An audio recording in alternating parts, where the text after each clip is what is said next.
Yes, thank you. Thank you, guys. Thank you for a little flexibility here. I was summoned up to Ways and Means for a second with Chairman Whitmire, so I'm kind of running back and forth or up and downstairs or something like that. Thank you all for coming this afternoon. It's a full committee meeting for education for us in various and sundry school choice and education strategies with a lot of great presenters. You're also receiving, committee members, a handout from Pierce that is a glossary of education terms that will help you because in education, we tend to use a lot of those initials. And look, they're confusing for even those of us in the education world. So we thought you might want the cheat sheet since we do have those educational items being discussed here today and throughout our entire session. So there's your cheat sheet, and thank you, Pierce, for compiling it. It's a good list. We may add to it as we go along, and if anyone has any questions on any of those groups or terms, please let us know. We want to make sure that we're all on the same page, and teachers are especially bad about speaking in what I call educationese. And we don't mean to, but it happens. I'm sure lawyers kind of do the same thing sometimes.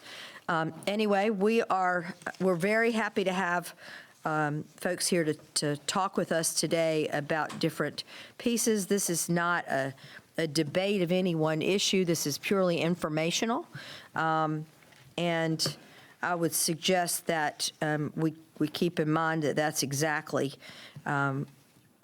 what we are doing today. These are presentations for your perusal, if you will, and to learn as we move on.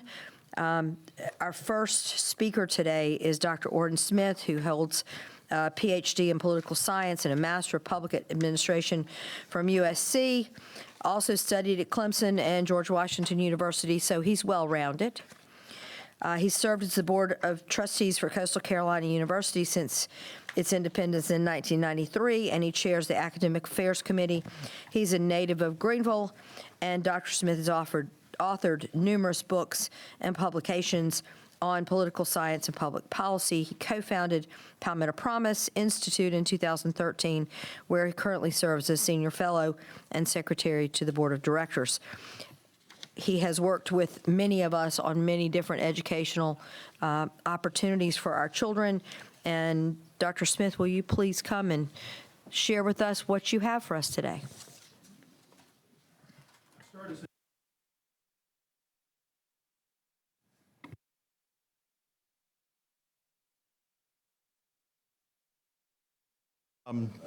It's my pleasure to be with you today to present some information to you.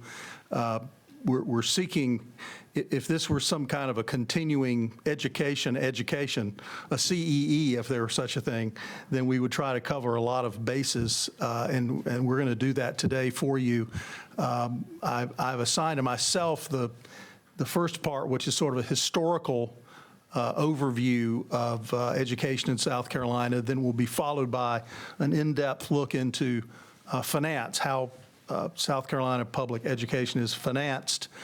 Then we will take a look at some policies that are working around the country in the area of literacy.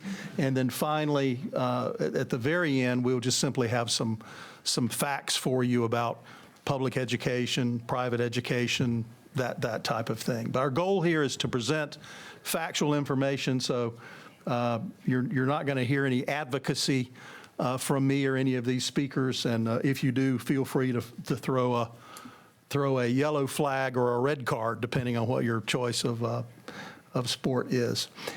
First of all, over a historical background, looking at South Carolina's history, we have had our highs and our lows, that is for sure.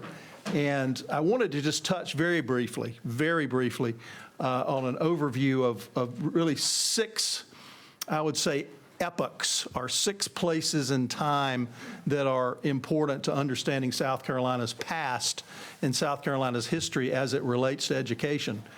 First of all, if we go to the period of Reconstruction, After the Confederate Army was defeated and Reconstruction began, new governments were founded in all of the former Confederate states, and in South Carolina, Reconstruction governments brought a whole different view of government to the state of South Carolina. This was a time when the state began to see a responsibility for education for the first time during the Reconstruction period. And as Dr. Robert Bosch of Winthrop wrote, a statewide property tax for schools was instituted at this time and distributed to school districts based on enrollment. So we're going back almost to the founding of the state, but not quite. Right after the Civil War, that was, of course, the Reconstruction period. Well, for those of you who've read South Carolina history, you know that in 1895 or so, there was a tremendous reaction to Reconstruction, and South Carolina really in many ways became very retrograde. We moved back to an earlier period of time. The state superintendent of education in 1900 wrote a message to the state legislature that said, it's a misnomer that we have a system of public schools. So we'd gotten away from the state responsibility, and I call this, I've labeled this the fend for yourself model. Local school districts really were not getting much support from the state at all, and the state superintendent of education at that time was clearly frustrated when he wrote to the General Assembly about that. Then we go into a period that I consider a very dark period in the state, and that was as cases were beginning to bubble up from district courts to the federal appeals courts and then eventually the Supreme Court, the state of South Carolina decided, you know, the state of South Carolina was going to be segregationist, but the state leaders did not want a George Wallace standing in the schoolhouse door. So our form of segregation in South Carolina had this dignified sort of gloss on it, but it was equally a pernicious attempt to prevent African-American South Carolinians from enjoying their rights as South Carolinians. Eventually, the Briggs versus Elliott decision became rolled into Brown v. Board. But from 1951, and I want to make sure you understand this, from 1951 to 1966, a committee was organized and met at the State House for the sole purpose of keeping the races separate in public schools, 1951 to 1966. It started with James Burns, Governor Burns' program to raise the sales tax in order to build more black schools. This was the equalization program, and it eventually became a segregation committee, and that was South Carolina from 1951 to 1966. But even as we went from black and white pictures of governors here to full color pictures of governors, there is a positive spin on the future. There was progress made, and I think, as we're going to hear from Dr. Gunlingson later, the Education Finance Act of 1977 was key to that because EFA was somewhat revolutionary in the country, and to this day, it's widely admired. I attended an ed finance conference about 2 years ago. Oh, you're from South Carolina, you're the one with EFA. You're the one that has weights based on a student's needs in the education finance formula. Dr. Gunlingson will go into this more in depth, but it really was a great step forward. For the first time, the state acknowledged its role in the sharing of the expenses of public schools with school districts. Then became the Education Improvement Act of 1984. That was on the ballot. Governor Richard W. Riley was an advocate of this. It was placed on the ballot. The statewide sales tax was increased by 1% by a penny. And EIA was different than EFA in that it was more focused on programs. EFA was more student-centered. EIA was more programmatic-centered, and this is where aid to charter schools began, salary supplements for teachers, and early childhood education. Again, this is Dr. Gunlingson's area of expertise, and she will cover that. She will also cover I think equally revolutionary, Madam Chairman, the whole aid to classrooms change that took place last year and the rolling up of so many budget line items into aid to classrooms. This plan, Dr. Gunlingson and I advocated for this in a paper called Charting the Course, where we looked at charter schools, but also looked at how that fits into the whole funding formula. And we offered A, B, C, D, E options for the General Assembly on how we could roll up these line items, and we were very pleased to see that happen. Other key issues that kind of land in different points around the history of the state is Governor John West. That's a name I hope you know. Governor West from Camden. He was a state senator. He was named to chair a committee on revising the Ben Tillman Constitution. And that committee met for, let's see, I think it was appointed in the late 60s, and during the time he was chair of the committee to study the Constitution, he kept getting promoted. He was a senator, then he was lieutenant governor, and eventually he was elected governor in 1970. And what that committee is most known for is South Carolina private colleges were in deep trouble. Many of the religious colleges in particular are in danger of closure. This committee recommended that the state constitution be changed so that funds from the state could be awarded to students who attend the private colleges as long as it were indirect, as long as it were not a direct payment to the colleges. The Constitution was indeed amended by the voters in 72, ratified in 73, and that is now how we got tuition grants, right? And we also First Steps, right? First Steps was passed under Governor Hodges in 1999. 1998 was the Education Accountability Act that set up the Education Oversight Committee. So these are sort of the famous dates in South Carolina history as it relates to education and policy. The constitutional change had an effect on tuition grants, but also has come into play with First Steps and some of the other efforts that have been proposed for school choice. September of 2018, I was the author of a study about school district consolidation, and I will go very quickly. I just want to give you an update on how that has gone. First of all, and I have trouble seeing this myself, but can you imagine there were 1,742 school districts in South Carolina in 1940? 1,742 school districts in South Carolina in 1940. So we have combined a lot of districts. A crossroads in the rural area of the state no longer represents a school district. So we have moved in the direction. If you see the United States in your booklet there, the United States also had a wide number of school districts. Give you an idea of the size of some of the school districts. 49% of our school districts have only one high school. Some of the school districts, only 4% are huge. That means they have 10 or more high schools. This is a Jeff Bradley sort of chart that I've developed. Along the x-axis is how many students in the district. That's that line that runs left to right. The line that runs up and down vertically, that is whether the district is growing or shrinking.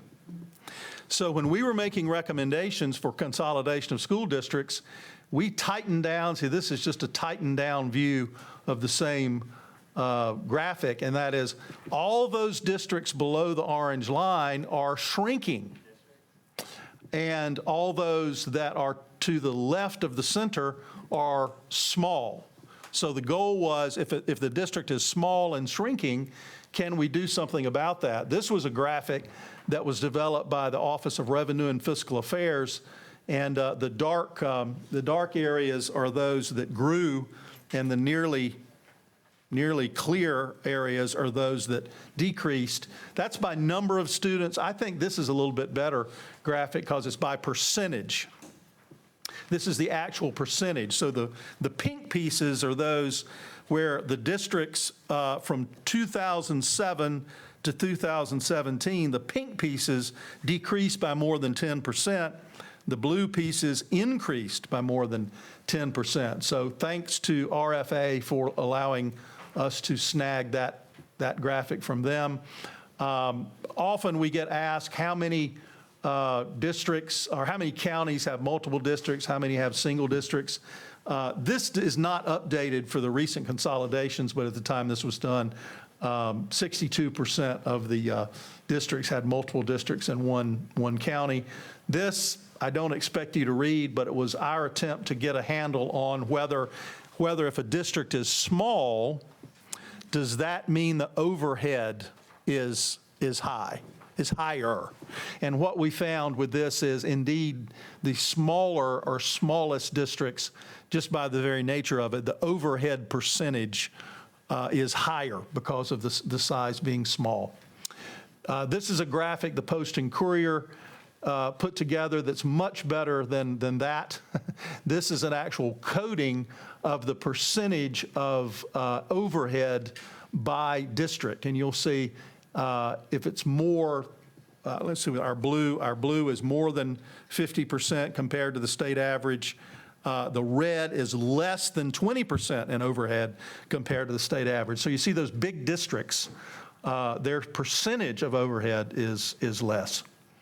Recent consolidations, I attempted to update this, and anyone who's listening to me here who may notice I've missed something, I would be glad if they could correct me. But if I'm correct, at the time our publication was put together, we highlighted Dorchester, Orangeburg, Marion, Dillon, and Sumter.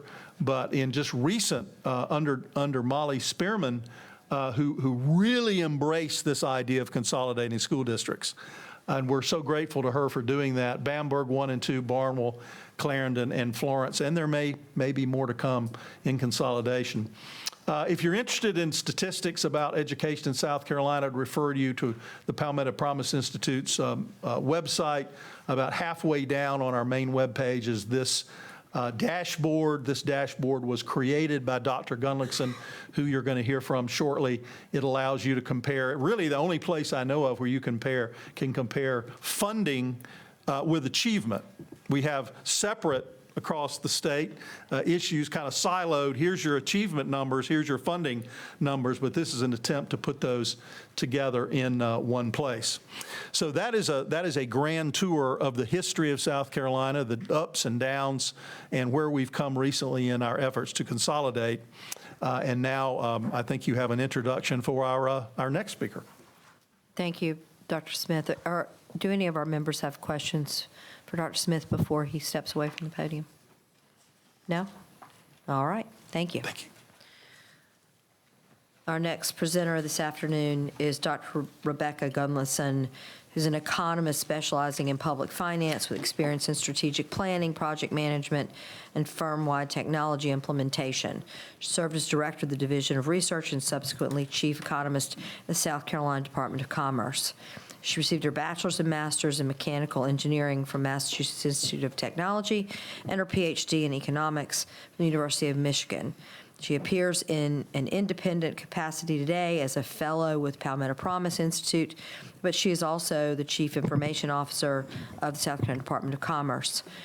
I will add that I have worked with her on Ways and Means on lots of reports and know her data to be quite eye-opening and relevant to many areas of the service that we do for our citizens. The information she will impart will, with no doubt in my mind, be something that you will want to pay attention to. I always learn something when she presents, and I appreciate you being here with us today, Doctor. Well, thank you very much for that very kind introduction, and I hope I live up to your expectations. So, I have actually had the privilege of working in studying state education finance for some time, and so I'm actually really honored to be here to be able to talk about it again, and because it is so important to the future of our state and our children. And maybe this went into power saver mode. You may need to explain that one. Okay. I want to explain this one. I'm sorry I inserted it on the doctor here. But you remember the Johnny Cash song? He said he built his car one. This is how our education finance system was built. Now this makes sense. Okay.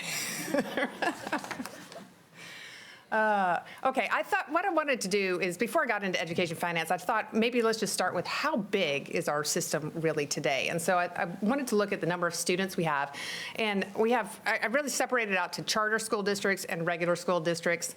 And I tried to combine them on the same graph, although,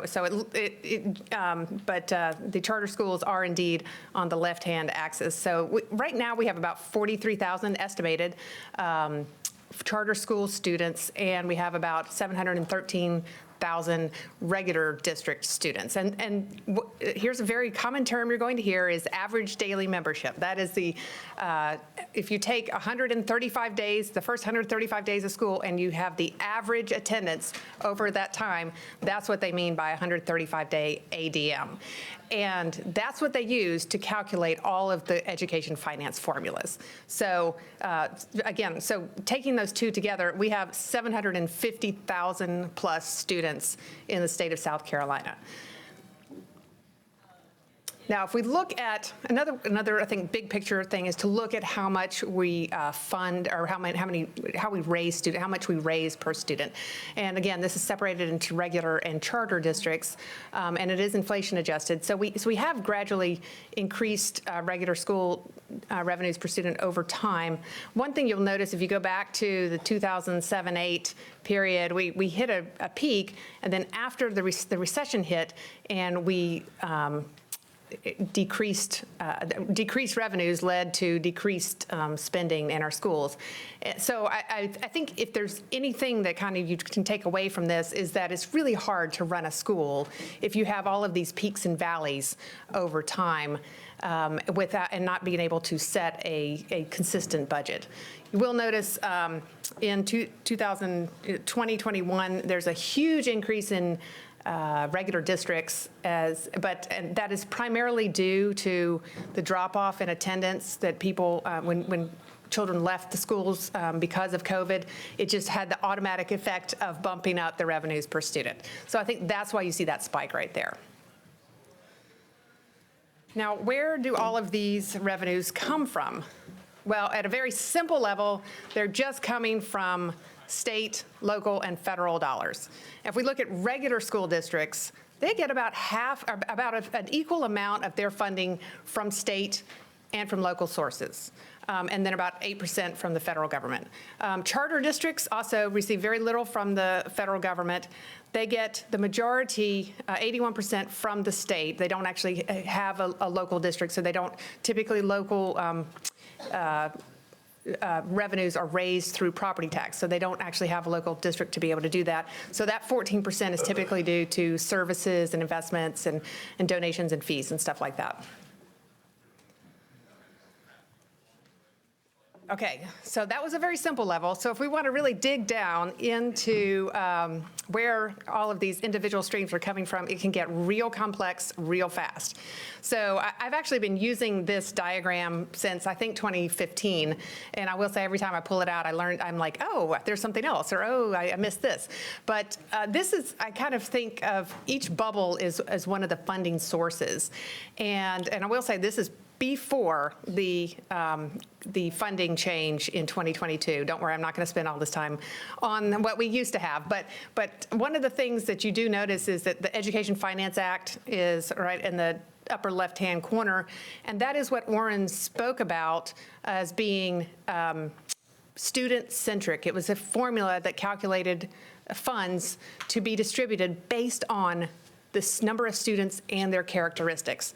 Unfortunately, over time, as all of these new bubbles evolved, and some of these bubbles disguise scores of other mini bubbles within inside of them, the Education Finance Act, the amount appropriated for that was less than 1/3 of the total cost. And all of the layering of all of the other revenue streams actually obliterated any relationship between funding and students. So now a lot of the funding was not based on the students, but based on other things. Now I'm going to show you what happened after the 2022 reform. Okay, now I know you're like, well, that doesn't look all that different, but it actually is a really big deal. Okay, so what they took EFA, a lot of the EIA, a lot of the state-aided classrooms, and rolled it into a very large state-aided classrooms. Now, that is a resource-based model, which that means the costs are determined based on the resources needed to educate a student. But the money is distributed based on the number of students, or ADM, or weighted pupil units, which we'll get to. So this is really a big deal. We have moved more funding streams into a central location where we are allocating based on students. So this really, really is a huge, huge change. So I'm going to get into how we actually calculate this. If you fall asleep, that's okay. You'll just have it for later. But I think it's important to just run through the mechanics, because we'll go over some terminology as well. So this is just for regular school districts, but it applies to charter school districts as well. But so estimated for the upcoming 23-24 school year is 712,000 ADM students, average daily membership students, across South Carolina. Now, we divide that by 11.2. So that is written in the proviso, the ratio of students per one teacher that that the state-aided classrooms will fund.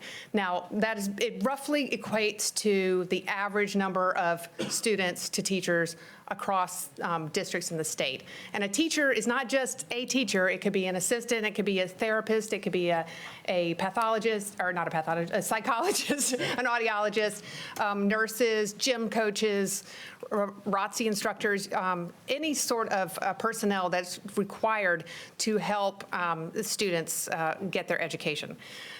And when we do that, we get 63,573 teachers that are required to educate those 712,000 students. Now, the next thing we do is we are going to multiply that by the state, or by the average cost of a teacher. And so 72,991. So where did we get that? So the state actually publishes each year a state teacher minimum salary schedule.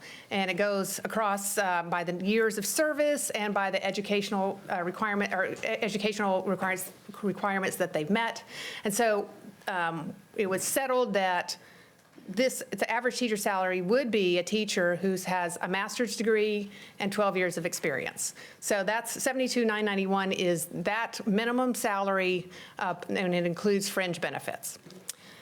So if we do that, we multiply that, we end up with $4.64 billion, which is slated to be allocated to the total aid to classroom funding for the 23-24 school year.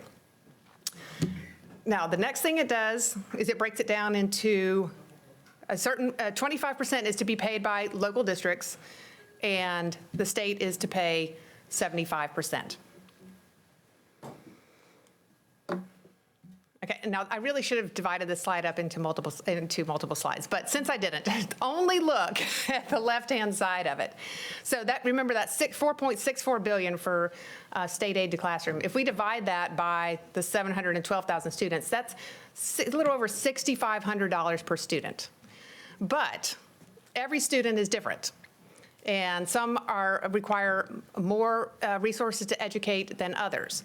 And if students in poverty, students with limited English proficiency, students with disabilities, all will require likely some extra resources from the school. So that's where we have the system of weights. And this is, it's not, I think that's kind of considered one of the best practices in the world of education funding. And I think we do that really well. And the 2022 reform really took the EFA weights and really made them a lot better and more simplified and streamlined. So just, a regular student, just their weight 1.0. But if you have a disability, you're going to need more resources. Career Tech, charter. This is a great thing about the funding reform is they rolled charter schools into the EIA weights. So if you're a charter school, a brick and mortar charter school, you get 1.25 because you don't have the district match, and a virtual charter gets a 0.65. And then there's some add-on weights, so you might have limited English proficiency or need academic assistance, and those would be added on.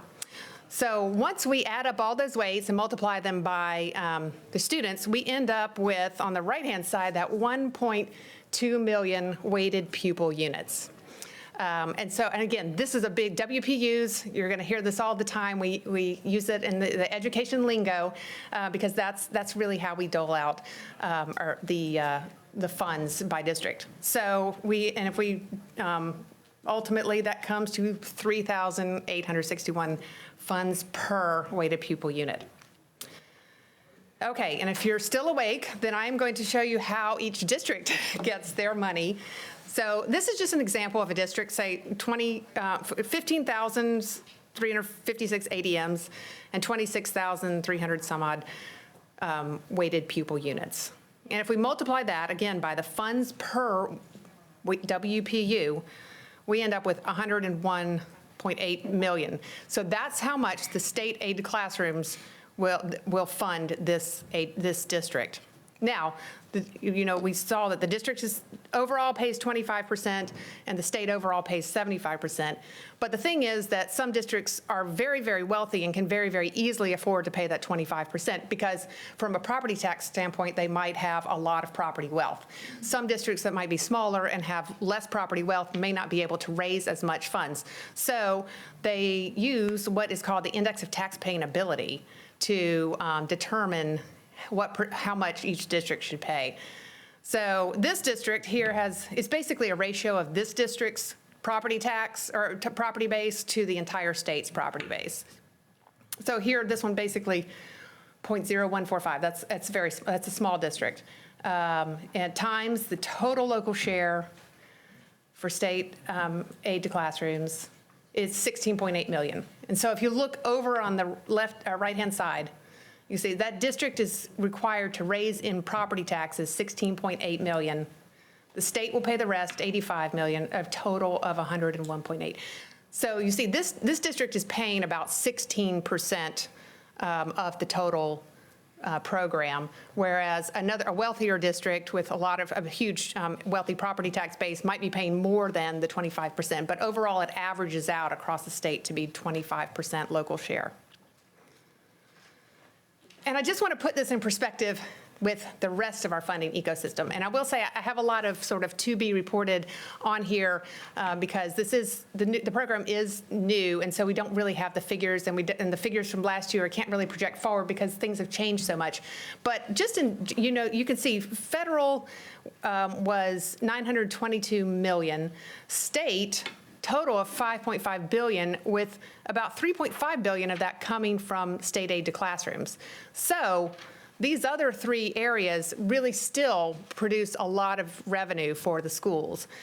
Property tax reimbursement is over $1 billion. Education lottery is usually pretty small, but it can vary from year to year. And so that leaves the EIA or other specific programs that fills up the other component of it. So it's pretty large. And from a local standpoint, it's even larger. So out of 5.4 billion in local funds, only 1.16 is from the state aid to classrooms. Most of it is in that next optional or discretionary fund. A district may decide to raise its property taxes to bring in more revenues to fund its schools. And so the other from rent, service, investments is typically very, very small. So the overwhelming majority of the local funds are from optional or discretionary property tax levies by the school districts. And I said this is almost all funding because this does not address, this only addresses operational funding for the schools. It does not address construction or capital improvements. Which currently is typically funded by local districts with property taxes as well. So a couple of other notable and I think very, very positive provisions of this funding reform. The districts have flexibility in spending their funds. Prior to that, the EFA or the EIA both had very specific requirements on how these funds were to be spent. Here it gives the district a lot of autonomy in doing that. But then the next four really help provide accountability for the district as well. So they have to continue to meet the minimum state salary schedule, and they are required to publish their budgets on their website. In addition to that, 2 new dashboards are forthcoming soon, one from the RFA, which will be a public dashboard of finance data, and one from the Education Oversight Committee, which is going to be on performance and outcome data. Anyway, I really am looking forward to seeing how this progresses. I think it has been implemented as a proviso, which I was told is so over the next few years they could work out the kinks before they actually codified it, which I think is just a brilliant idea. So, but it really does help shape the way we provide funding to students directly. Thank you so much. I know we have some questions. Mr. Bradley, you're first. Thank you, Madam Chair. Dr. Gunlinson, thank you for your work on this, and thank you for bringing it to us. I was looking at page, gosh, these aren't numbered. Yeah, they are. The second page, it's one of these charts. It's just page 2. Yeah, it'll be page 2. And I was using the numbers there. Actually, I used the peak numbers. Came up with something like $13 billion a year. You were kind enough to summarize them over here. It is $11.9 billion on an annual basis on page 11, right? So at the end of my term this time, I will have been here 10 years. That will aggregate $120 billion over the span of time that I've been up here. And we can't say anything but that our system is somewhat of an abject failure. It is 47th, 48th, 49th in the nation as far as its output. How can we continue to, that $120 billion is an eighth of $1 trillion that the taxpayers of South Carolina have paid to a school system that is failing. Where do we turn to fix this? Wow, I feel like that's outside the scope of education finance, but no. I mean, I think you have a very good point that. I mean, well, how can we continue to do this? Outcomes are not necessarily directly tied to the input costs, and I think it is actually everywhere else in the world and every other enterprise. Well, so I think that's one of the things that the Supreme Court found in their ruling was that regardless of the inputs, the outputs that we were getting throughout the state were vastly different.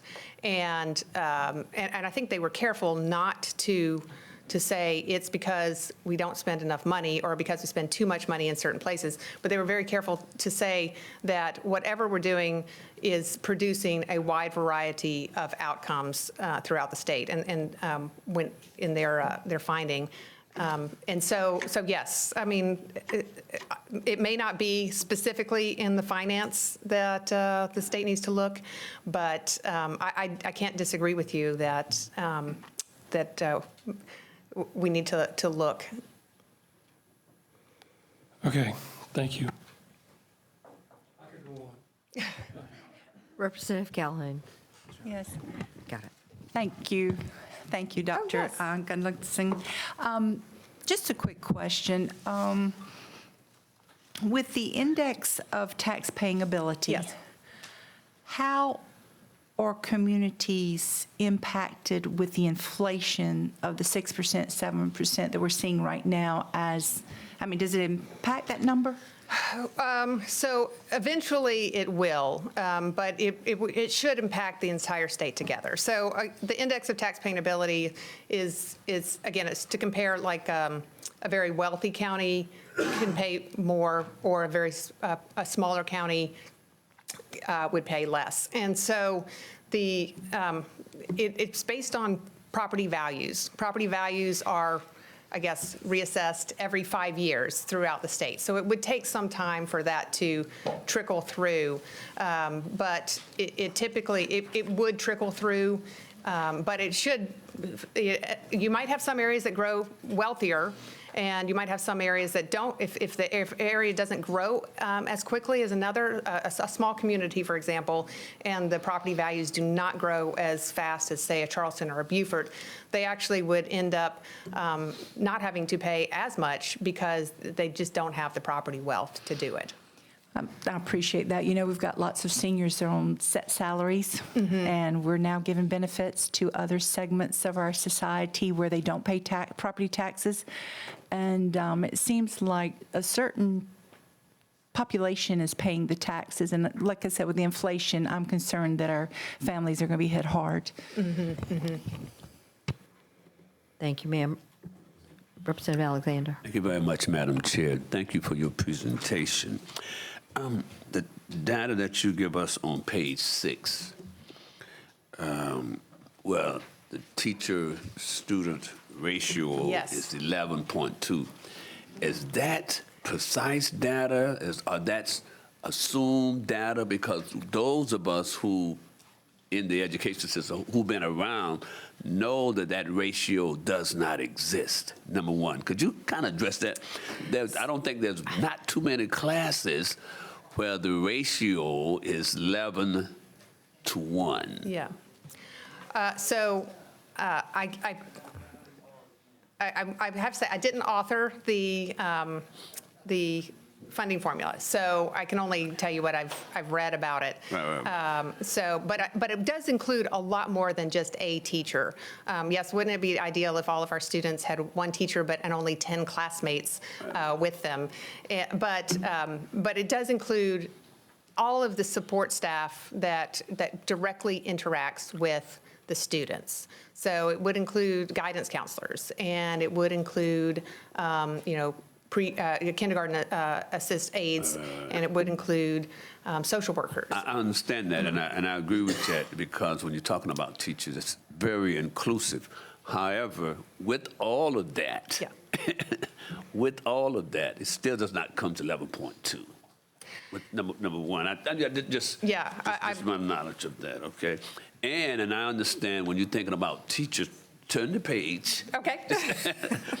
When we're talking about teachers, are we talking about administrators and everybody engaging? Because we know too that the average salary is not $72,000. So what's being inclusive? Are we talking about the superintendents? We're talking about the deputy superintendents? We're talking about principals, assistant principals? Because we know that the average salary is what? Not $72,000. So help me understand where this number came from.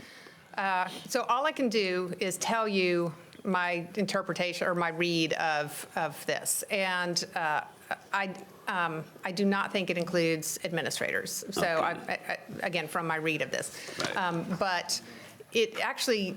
I believe they tried to take the state minimum salary schedule. If you've ever seen it, it's like a big table of across the top is your the number, or I guess your educational attainment, bachelor's, master's, et cetera, certificates, et cetera. And along the y-axis is your years of service.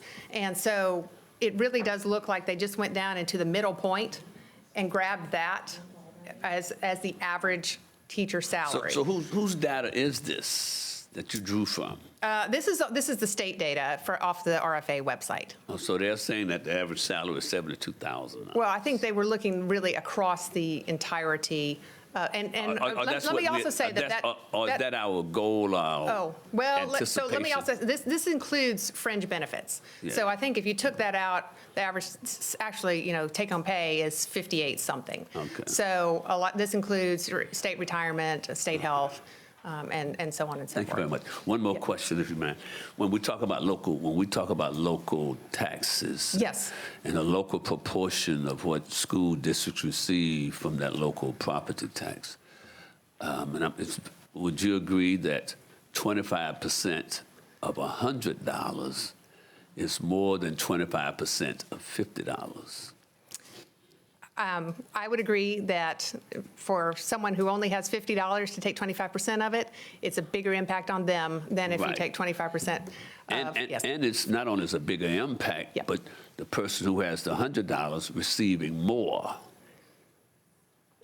The person who has $100 is receiving more than the person who has $50. If you're going to level out that 25%, so I'm just not sure about this data that the State Department is presenting. But I Oh, understand well- what you're saying. I just have Oh, a lot yeah. of questions. No, about well, so again, the local share of 25% is average across the whole state. So in our example that we showed, this district right here is actually a pretty small and honestly, a less wealthy district in terms of property tax rate. They don't have the capability to raise as much money as a Charleston or a Beaufort or another property tax wealthy county. So when we do the calculations, they're not paying 25%, they're paying 16%. And the state pays the rest. And probably one of those wealthier counties is paying more than 25%. So it is meant to be, and the ITA, they came up with that long ago. That's one of the things that they maintained from the I'm not Education sure, and Finance Act. I'm not questioning that, but I'm not sure that the poor districts are paying less. They're paying less because the percentage is smaller. They're not paying less because they have the capability. They're paying less because they just don't have the dollars. Right? Yeah, no, and I mean, every measure is, of course, probably imperfect to try to achieve that level of progressivity. But I mean, that was what ITA was originally intended to do, was to help balance out that impact across small and versus larger districts. Thank you very much. Mr. Alexander, you caused me to look and read carefully the description of the average teacher salary, because we went through that rather quickly. And if you read the caption below it, it would be nice if our average teacher salary were that high. But what you've got to read below is it's the state minimum teacher salary schedule for a teacher with a master's plus 12 years. Now, that is a highly educated and long-term teacher. That is not an average teacher in our system. That's an average of a teacher that has seniority and extra degrees. So if we were to take the average of all of our teachers, I agree with you that that number would be lower, but they chose one level of teachers out of all the levels of teachers. Clarity, Madam Chair, but still, to me, it's still kind of misleading. That's all I'm saying. But I understand when you read it, but I understand what you're saying. Thank you very much. You're welcome. One thing I will say, too, that Dr. Gilliland did not come up with the numbers. She only put the numbers into a formula, and, Yeah, she mentioned that. yeah. And I wasn't blaming her. no, I'm not saying you were. I'm just saying for us to remember that if we loaded in a different step of a teacher, we'd get a different number and a different picture.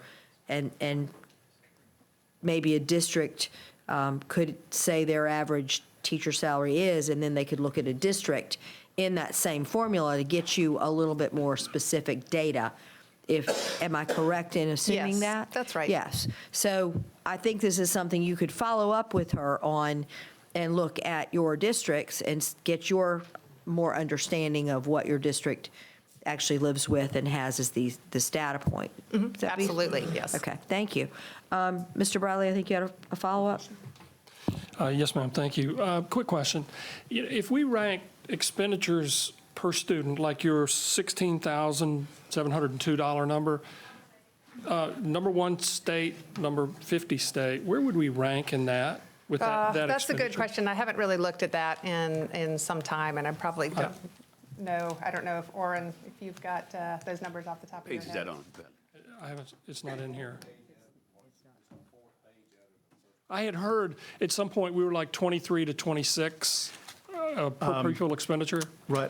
I have, and this is sort of on the fly, so forgive me, but this is the the NEA research that was released in June of 2022, public school current expenditures per student in fall enrollment, South Carolina is 30th. We are first in the group of South Carolina, Tennessee, North Carolina, Florida, and Georgia. Okay, thank you. But I can provide, I don't want to cook these numbers, so I can provide all this to you. Great, thank you, sir. Could I ask a question? One thing we may have missed, and it's crucial, and that's Act 388. That's something you're going to hear a lot about. Well, Maybe that's a whole different that committee may be meeting. an entirely different meeting, and I would be up for it because I'm not a big fan either. Oh, yeah.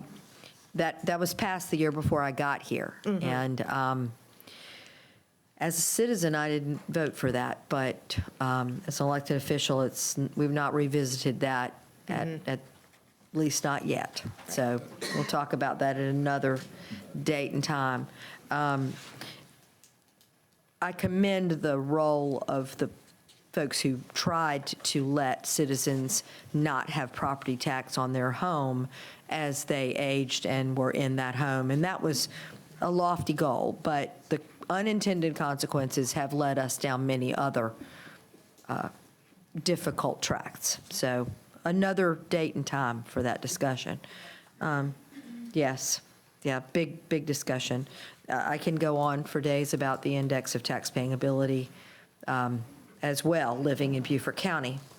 And, oh, you have questions? I do not. This young lady. Thank you, okay. I'll help her out. Well, the big guy blocking my view of her, I appreciate that, Mr. Johnson. Ms. Cromer? Thank you for being here and for this report. My question is, do you know the unintended consequences of the amount of, due to workforce development in our state? It seems like they're getting a lot of tax breaks, and the workforce is going into like a rural school area. The people are coming to live there, they're not paying taxes, but they're not getting anything from the big company. Do you know the I impact? don't know that I'm familiar with that specific issue, Okay. but I'm happy to follow up with you and look into it. Thank you. I guess we'll follow up on that a little bit later and see if we can get you some data on that.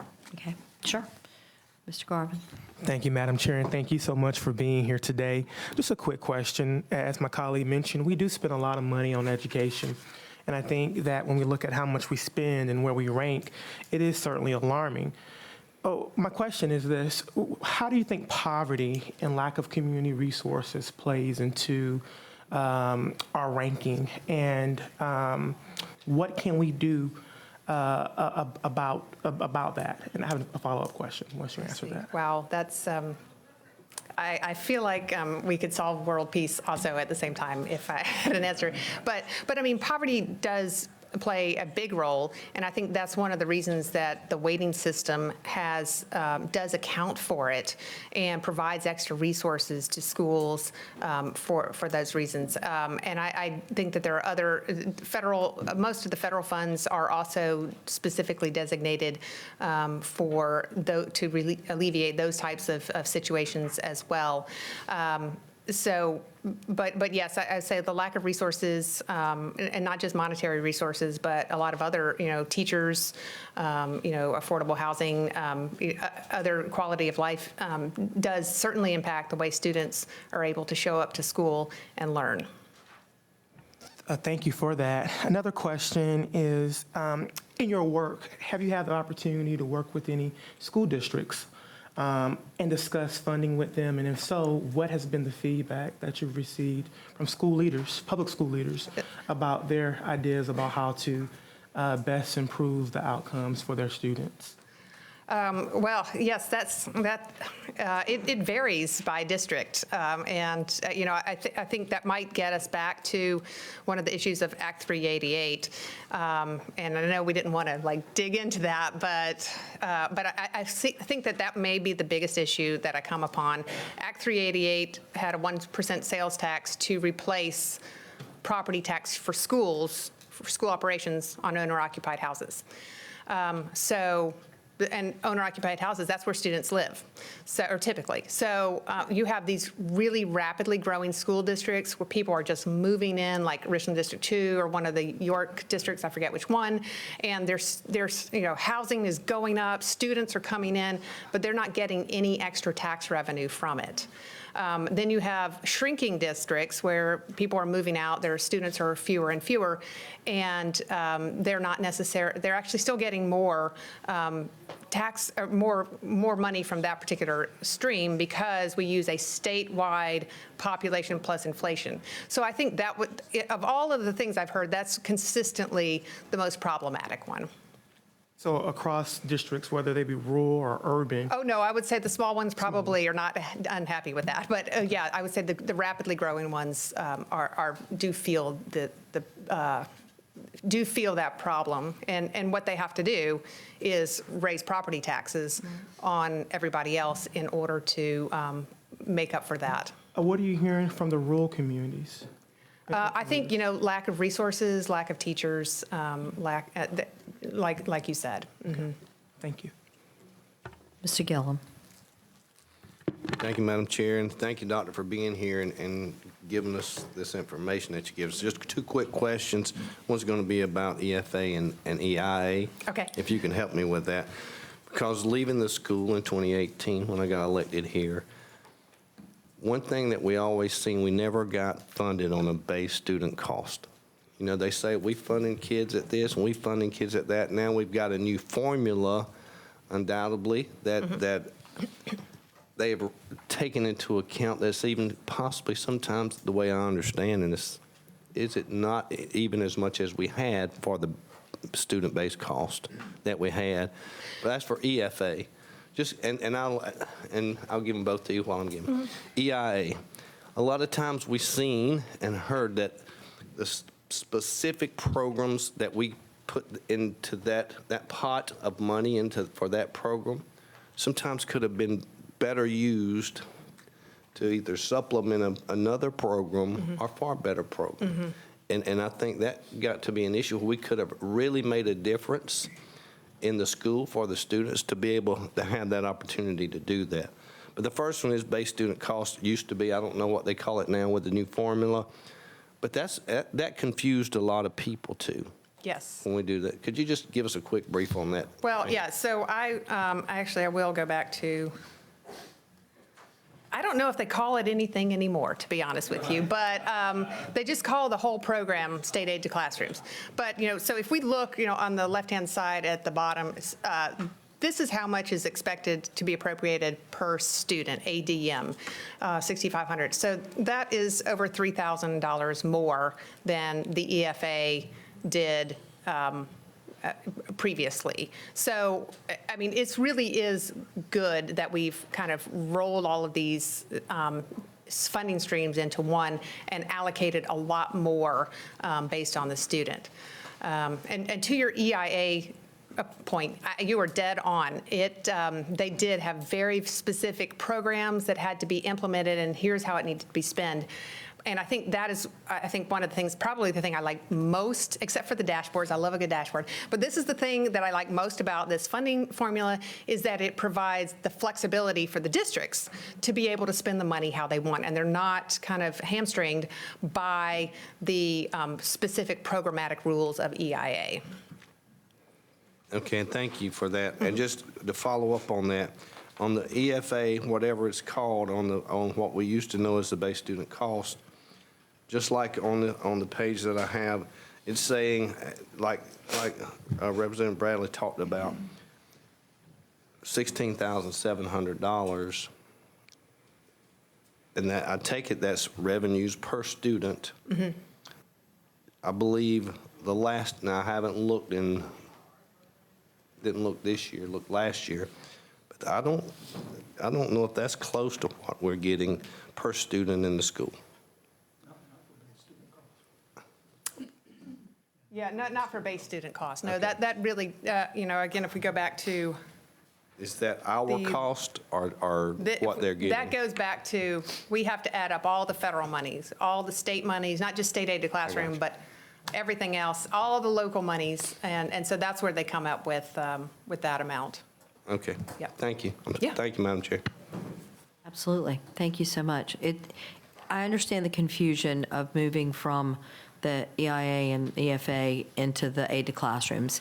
And having been part of it on Ways and Means, it was an adjustment to change how we thought about things. But rolling all the dollars together meant the districts didn't have to follow all of those programs that you were just specifically talking about. They can pick and choose what works for their district and the needs of their students, which is a whole lot better system. Now, you've got to understand, we've only had a year of that. So it's, education is not a fast result situation. Sometimes it takes a little while, and sadly, sometimes we're a little bit too trendy. We change things before we even let ourselves get good data. So, but I hope we can stay and see it work out. And I know that several districts have come to me and talked about the ability that it gave them to raise teacher pay and to put priorities for their districts that were not priorities that we prescribed for them before. So I'm hopeful that we're moving in the direction of letting districts define if they need reading programs or math programs or STEM programs, they can then hone in on those themselves. Doctor, thank you so much my for pleasure. all Thank of the you. data and the help. And I think we'll probably have some follow-up. That would be great. With some data points from the committee members. We'll ask them to, at the end, to submit any questions for certain speakers, and we'll follow up with you on that. But thank you so much Sounds good. always. Thank you. Okay. Our next speaker is Dr. Kamiona Burke. I hope I didn't totally slaughter that. Dr. Burke is a senior policy fellow at Excellent Ed. In this role, she supports states pursuing comprehensive approach to K-3 reading policy by assisting state leaders in building new or improving existing K-3 reading policies with a heavy focus on supporting successful policy implementation. She's recently served in Mississippi as the executive director for Jackson Public School District's Office of Teaching and Learning, led all aspects of the district's instructional programming. Prior to that, she was state literacy director for the Mississippi Department of Education, where she implemented Mississippi's Literacy-Based Promotion Act. Okay. Mona also began her career as an elementary reading teacher and has taught middle and high school English. Let's see, at Excellent Ed, present from Excellent Ed are Jack Powers and Casey Sullivan Taylor. Excellent Ed is a 501c3 organization founded by former Florida Governor Jeb Bush. Also with us is Casey Taylor, Policy Director, Early Literacy, Mississippi Department of Ed and North Carolina Department of Education. We are so glad to have all of you here to impart your wisdom on these very important subjects. Thank you so much for being here. Thank you, Madam Chair. Casey is going to begin. I'm Casey Sullivan Taylor. As you said, Policy Director at Excellent Ed. We work nationally as policy experts around early literacy, and we're privileged to be here and to share with you as an Education Committee today. So we're going to talk a little bit about early literacy policies and implementation. Casey, can I bother you a minute? Yes. Can you pull the mic a little closer to you? You've got I one of will those be little happy quiet to. voices. I'll The speak up a computer's the bit, problem. too. That's So, better. Thank you yes. so much. So we'll talk with you today about early literacy policies and implementation. We want to first take a look nationally at some data that we have from the Annie E. Casey Foundation. This data shows us that 88% of students who failed to earn a high school diploma were actually struggling readers in third grade. So we know that Read by 3 is an important concept, and we know how important it is that we ensure that kids have the ability to read proficiently and to be able to apply those reading skills across content areas by the third grade. So when we look at the data, we see that kids who are not reading proficiently by third grade are actually 4 times more likely not to graduate from high school. They're 6 times more likely, if African American or Hispanic descent, not to graduate. And then when we look at kids who come from low-income minority families, they become 8 times more likely not to graduate if they're still struggling to read at 3rd grade. So you can see how critical this is, that we ensure that every child have the opportunity. Your Act to Read to Succeed, we want kids to be able to succeed, not only in school, but in life. And so when we look at prison rates, we see that 7 out of every 10 prison inmates can't read above a 4th grade level. And this isn't just an academic and education issue. That's sufficient enough, but it's also an economic issue. So when we look at the economy, we learned that among high school dropouts, they are not eligible for over 90% of jobs in our economy. We can see from the data that over 50% of heads of household on welfare are also high school dropouts. And then finally, when we look at peers that have a bachelor's degree, they earn 50% more than those who have been high school dropouts. So when we look at struggling readers across the lifespan and we look at some of the things that they struggle with, we can see that in elementary school, students may have difficulty reading and understanding. They might struggle with the assignments that they're given. The directions to complete homework when they don't have someone to assist them, and sometimes even when they do, may still be a struggle for them.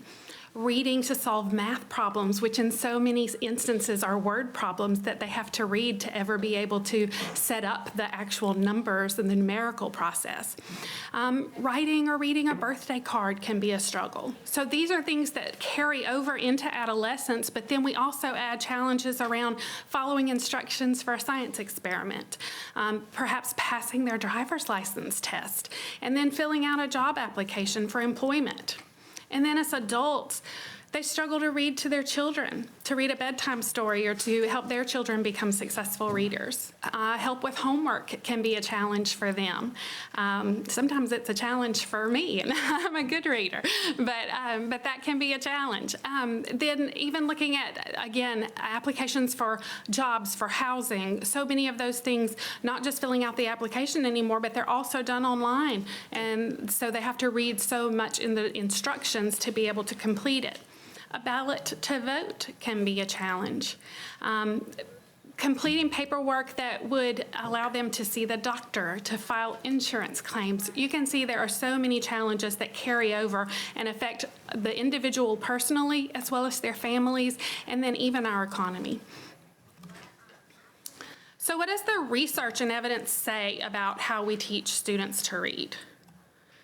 So the science of reading may be a term you've heard before, perhaps not, but basically the science of reading is a body of evidence that has been collected over decades with millions and millions of dollars going into their research. But it basically has helped us understand the instructional practices that are most effective in teaching kids to read. Those include pillars of reading instruction like phonological and phonemic awareness, phonics, spelling, fluency, vocabulary, even oral language. Comprehension is the ultimate goal of reading, and so we have to ensure also that instruction is differentiated so that we're meeting the individual needs of students. And so this is known as structured literacy. The science of reading is the research, the body of research, the what. Structured literacy is the pathway. It's the method of how. So when we think about structured literacy, we're thinking of explicit, systematic instruction that is evidence-based. And what do we mean by explicit? Well, that's instruction that's direct. It's step by step. And it includes explaining how, demonstrating, modeling how, and then even practice together. So we sometimes hear it as I do, we do, you do. Systematic, it must be sequential and often cumulative, meaning that the skills have to be broken down step by step and they build on one another so that we move from easier skills to more challenging skills. And then evidence-based, programs that are supported by strong, moderate, promising research evidence or their effectiveness so that it actually demonstrates a rationale that we can be able to improve a targeted outcome from that specific evidence-based or resource or instructional process. So the simple view of reading is an important element in the science of reading, and I'm going to invite Dr. Kimyana Burke to come and share with you about the simple view of reading. Thank you. Thank you, Casey. All right, so we're going to do just a very quick lesson around reading. You probably heard so much about phonics, right? When we're talking about how children learn how to read, you're thinking about phonics. But phonics is just one piece of learning how to read. This is a math equation, so just forgive me, but it's a product. So reading comprehension is a product of decoding, which includes the phonemic awareness, phonological awareness, hearing the sounds in words, being able to match those sounds to letters. That's one piece of it. The other part of it, though, is language comprehension. It's extremely important. When you're walking by classrooms and you hear children talking, that's a good thing, right? We don't want quiet classrooms, right? It's a good thing for students to be able to be exposed to and engage in oral language because that's language comprehension. That's how they learn words. They learn the meanings of words. I remember seeing the word facade for the first time. I knew what it meant, but to see it in print was something completely different, right? So when you think about this type of product, anything times 0 is 0. So if a child has language comprehension, they've come from a language-rich home, they've talked a lot, they've been talked to, but then they come to class and they have issues with phonological awareness, or they have issues with decoding or the print matching sounds to letters. 0 times 1 is still 0. Their reading comprehension, their overall comprehension is not going to be adequate, right, for the student to be proficient. Same thing, if the student has decoding skills, but not a lot of language skills, they don't know a lot of vocabulary words, they haven't been exposed to a lot, then 1 times 0 is also 0, right? So we have to make sure that students have all of these skills. And again, within these skills, you have your word recognition. That's the ability to transform print into spoken language. I'm able to read it, I'm able to understand it through our language comprehension, which is also important with background knowledge, content knowledge, right? So this reading is more than just, let's look at these words on the page. It's all of the skills that the child brings to the text. So how can we reach all students? When we think about a typical classroom, I always say that teachers are superheroes, right? I'm a former teacher as well. Teachers are superheroes. You get children who come from home, who come from Head Start, who come from pre-K, right? Who come from grandmother's house, right? So you get children that come from different experiences and they end up in this one classroom. So let's think about what students may need in order to become proficient readers. So within this classroom, within this ladder of reading, you see that about 5 to 10% of students in a typical classroom, they may come with very strong skills, right? So the science of reading, the structured literacy that we're talking about, this code-based learning, then they may already be proficient in that. But they will need opportunities for enrichment. We talk a lot about students who struggle to read, and sometimes we forget about those students who actually need opportunities to have enrichment opportunities. We do have some students who are ready, so we can't forget about those students. The next group of students, about 35% of the class, learning to read is relatively easy with broad instruction. However, they still may lack proficiency in one of those areas. They may not be as fluent as they need to be as they're reading, right? So teachers have to collect data to ensure that they know where students need support. A majority of this group, about 55 to 60% of students, this code-based structured literacy approach to teaching children how to read is necessary. It's necessary for them to become proficient readers, right? And that will also include about 10 to 15% of students in a classroom who may have characteristics of dyslexia or other difficulties with reading. So when we think about the classroom and those things that our students need, we have to make sure that those teachers who are standing in front of children every day are equipped and empowered in order to do what needs to be done. So let's talk about the science of reading momentum. if you've heard a lot about it over the last few years and maybe not so much before, then there are about 4 things that I believe have started this science of reading momentum again. And this was prior to the pandemic, right? There's a science of reading resurgence. If you've heard of Emily Hanford, if you have heard of her, her initial reporting on hard words, why aren't our children being taught to read? This conversation actually got to dinner tables. This got to homes, right, where they were beginning to hear these conversations around children who are looking at books, but they've memorized the words, or they've leveraged pictures. And if you take the pictures away, they really don't understand what they're reading. So instead of being in rooms like this or in state ed agency offices or district offices, now parents were beginning to think about, well, how is my child learning to read, right? So that began this conversation on much a broader level, on a much broader level. And then, of course, NAEP 4th grade reading data. This could be the same pre-pandemic as it is post-pandemic. 2 decades of progress nearly gone for the country. The next thing is dyslexia-focused reform. If you've heard anything about Senator Bill Cassidy's effort for the 21st Century Dyslexia Act to ensure that students with dyslexia are receiving the supports that they need. And the last one, of course, is the pandemic. And I chose these headlines specifically because they impact these different areas of our lives. One is for, of course, education. The other is for business. The other is for U.S. politics, right? So again, to just reiterate what Casey mentioned earlier, not being a skilled reader goes far beyond a classroom and a student's and a teacher's test scores. So how do we support all of the students, the teachers, the administrators, higher education, and their faculty and pre-service teachers in making sure that students get what they need? And it's called a comprehensive early literacy support approach. We have to have supports for teachers in policy with training in the science of reading and how to teach children how to read, literacy coaches in classrooms to support those teachers to transfer theory to practice, educator preparation coursework that is also aligned to these instructional practices, and funding, right? There's nothing worse than an unfunded mandate, right? So we have to make sure that the funding is there to support these efforts.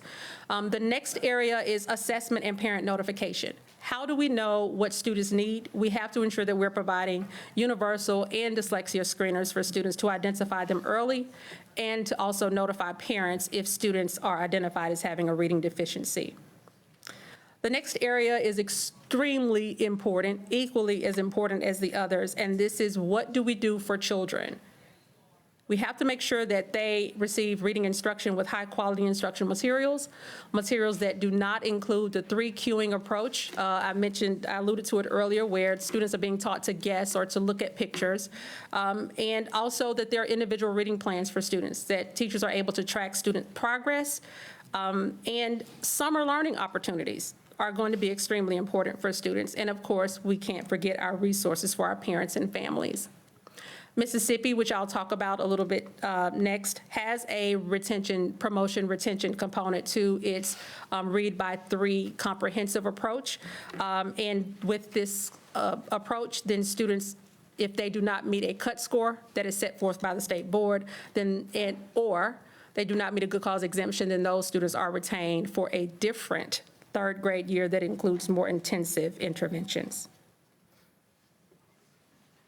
So let's talk a little bit about Mississippi.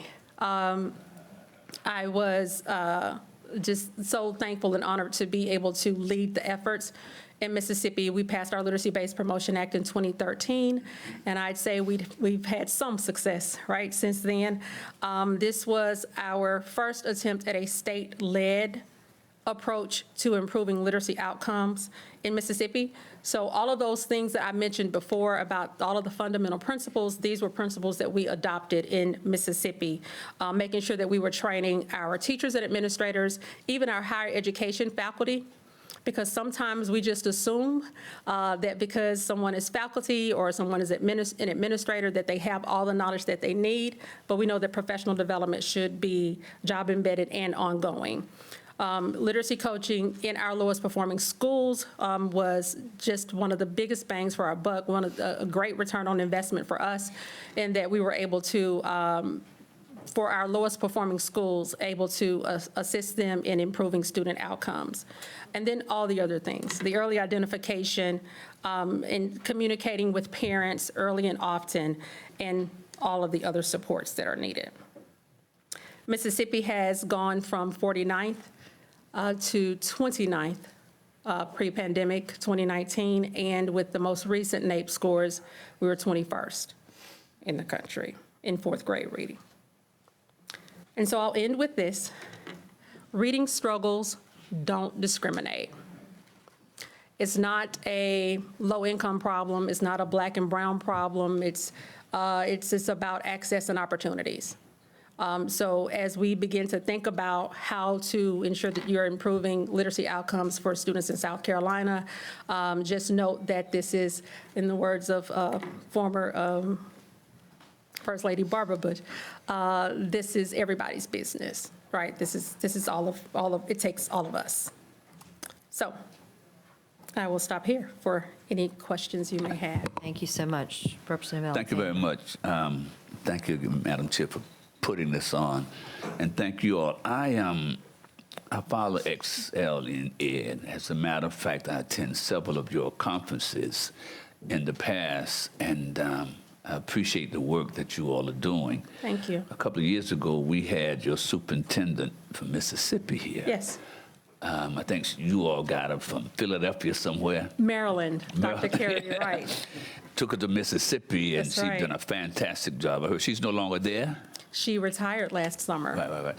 Well, she's done a fantastic job, so we've been following Mississippi, if you will. But question that I have, and I'm glad you mentioned that at the end of your presentation about poverty, because we have, Madam Chair for the Education Oversight Committee that suggests that being of low income is not the only factor for not succeeding. So we suggest that being a poverty background doesn't have any meaning anymore. Right. Is that I think you mentioned something about having access. And if you give a opportunities. kid access, he or she will succeed. And we're struggling with this, Madam Chair. We're struggling with this now, knowing the data that we know about a kid not able to read by third grade. Statistics and data have suggested that most kids, particularly African-American kids, they go to school reading. By the third grade, that reading ability has declined. And what's disturbing to me here in South Carolina and other places across the country, we know that's a problem. We know that by third grade, if a kid is not reading, they're going to fail. This past year, Madam Chair, on the Education Committee, we've got some data that suggested that freshmen going into college who were failing math, honor students. What we did, we said, okay, let's fix this problem. Let's fix it. Let's back it up. Let us have them have courses all through high school in math. So when they get to college, it'll still be fresh.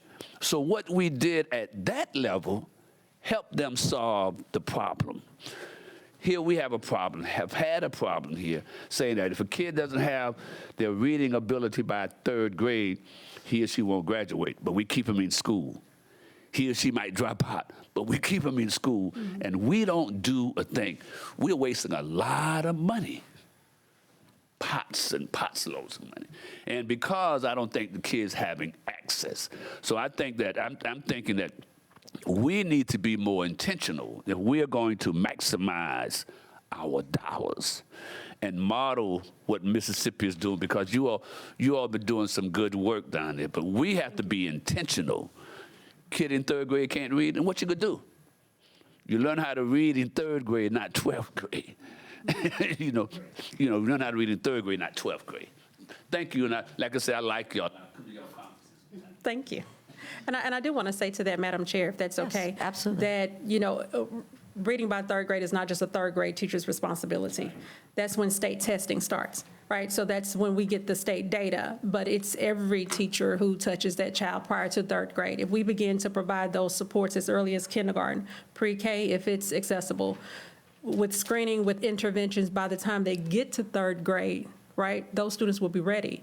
But I always say invest in people. So we have to empower those teachers who are standing in front of kids every day to know what to do when they're faced with a child in their classroom that has problems with reading. It's called more professional development. And Madam Chair, I offered an amendment to the transparency bill last year, asking for professional development, because what we do, we give teachers standard, send them to the little workshop for 2 days, put them back in the classroom, expect for them to, be an expert in that particular standard. So we give them standards, but we don't give them professional development to maximize their standards. Thank you. Mr. Alexander, you're hitting on a lot of points. Let me see if I can make a comment on a couple. You were all over the place. So the standards, I know, but look, that's what children feel when they're learning to read. It's all over the place. I mean, we're sitting in that maze. And if you add on a learning disability, it's even worse. That's right. So professional development, when we're talking with teachers about retention and recruitment, it's probably the number one thing that they talk to us about. Teachers feel isolated. So we, in the last few years, have raised the number of reading coaches, and our State Department targeted for them instead of just districts put in where they wanted. That was a lesson learned from Mississippi. Targeted reading coaches. Okay, so we do have that happening. Professional development in those areas that are not just a quick fix. We have implemented the LETTERS program, which is the science of reading. That's right. It's the only problem I have with it is that it's on top of our professional development. I think we should allow it to count as our teachers' professional development because it's 80 hours of instruction. Teachers are telling me that they absolutely love the content, but it's tough to do their other professional development and 80 hours of that and actually teach. So we need to look at how we're not overburdening our teachers in that area. It's really a great program. As an early childhood person myself, I'm going to tell you right now, if you want to do it at home experiment with any children you might have, show them the cover of a book and ask that child to tell you what they think that book is about. You will be able to assess a lot of things right off the bat. And that's what you hit on, Doctor. And thank you so much for that, because for me, if we don't hit third grade ready, then we pay the price. As you said, Representative, Ms. Bradley said it, we're spending dollars that we don't need to spend. The other piece that I would say, and if you were in this group meeting, we've been trying to hold these educational meetings, Doctor, about lots of different issues. First Steps showed us data from the students that attended the First Steps 4K programs versus the children who did not. And the reading scores of third grade, retention of those children of their knowledge was truly amazing. So we are seeing some gains. What I would tell you is I love how engaged you all are in listening to this, because it makes me know that we might stick with some things and see them followed through. And I appreciate all the questions. Representative Johnson, were you next, I believe? Thank you. Thank you, Madam Chair, and thank you for this information. My question was along the lines of like ESL, English as a second language. So what happens when these young kids come from a home with a parent who doesn't speak English or of that nature, or even as a young, because in South Carolina we have the Gullah Geechee culture down there in Charleston, and these individuals are learning a different dialect of English. What happens with those individuals who are going to school, who spent their entire life at home, or they go to school and they speak a certain way at school, and then they come home and they have to completely change it up? How does that affect them in terms of learning how to read by third grade? Yeah, so you're talking about language variation, and I know that Casey can come up and talk a little bit about that. But I'll also say for students with English as a second language, this code-based approach works for them as well, learning the sounds in letters, learning how to match those letters to sounds. So this has also been, there was a National Reading Panel report in 2000, which is where we got a lot of this initial evidence from around it. There was also a report released, I believe, about 6 years later that spoke to how this same systematic approach in the science of reading is also beneficial to students with English as a second language.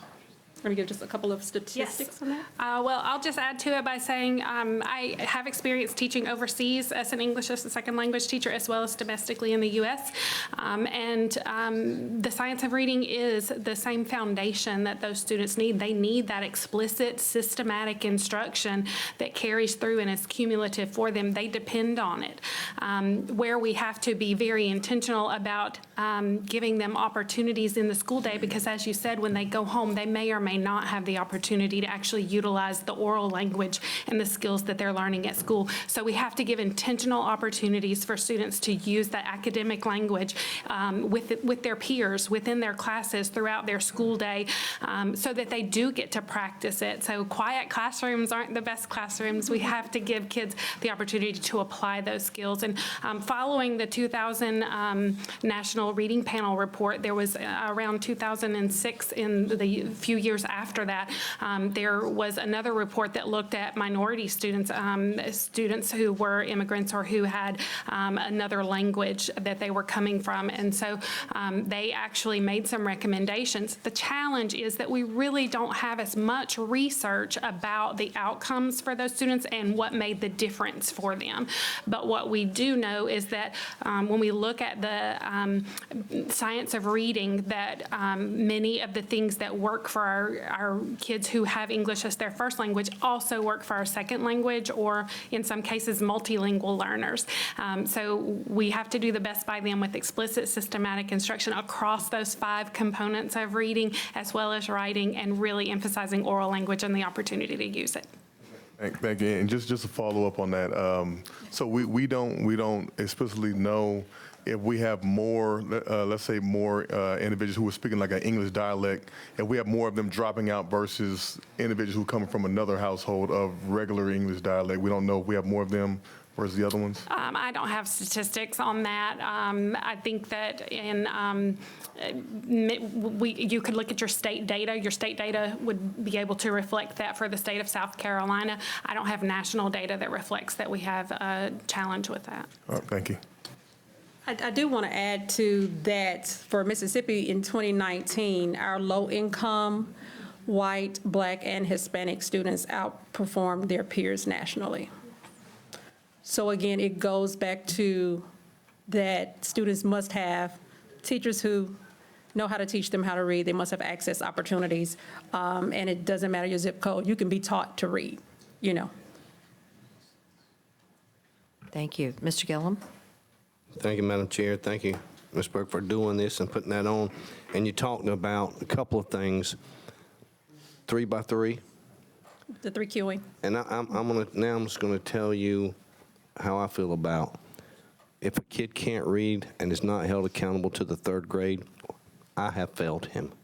We have failed him. I learned how to read in the 1st grade by saying my ABCs at home, and they sounded them off to me, and I love to hear a kid try to sound out a word that he doesn't know.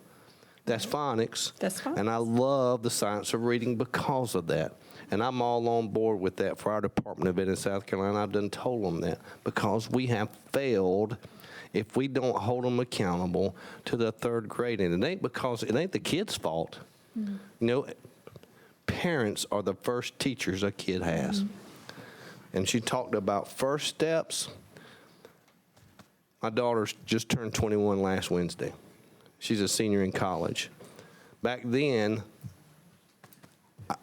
first steps, come to my house, sit down with my daughter in my living room floor, read books to her. We read books to her at night in the bed, that kind of stuff. And I want to tell you, she is not from me, but she is an excellent student. And she's doing very well and fixing to graduate, looking to go on to MUSC. But that is, I believe with all my heart, that started her foundation right. In my living room floor, they'd bring a book, even work with motor skills. So that's my pitch on on First Steps. I believe in it. I know it worked.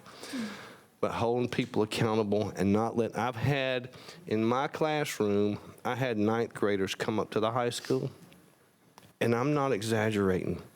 They could not read Jack and Jill Went Up the Hill in the ninth grade. It started back when they first got it, needed their base and their foundation, and they didn't get it, and we failed them again. So I think that's what we've got to do. By the third grade, by the first grade, they are kindergarten, sounding off words and how to announce that word, to put it together to sound out a word. That's the way I learned how to read. So I am all about that. That's why I love the science of reading on that. I think that will make a huge difference if we start that off, because some of the success programs that are supposed to be successful, I don't feel are as successful as we have in our schools. But this is a great way, and I think it's going to work. But the 3x3, can't wait till the third grade to hold them accountable. If people couldn't meet the mark in the first grade, they were held on for a while.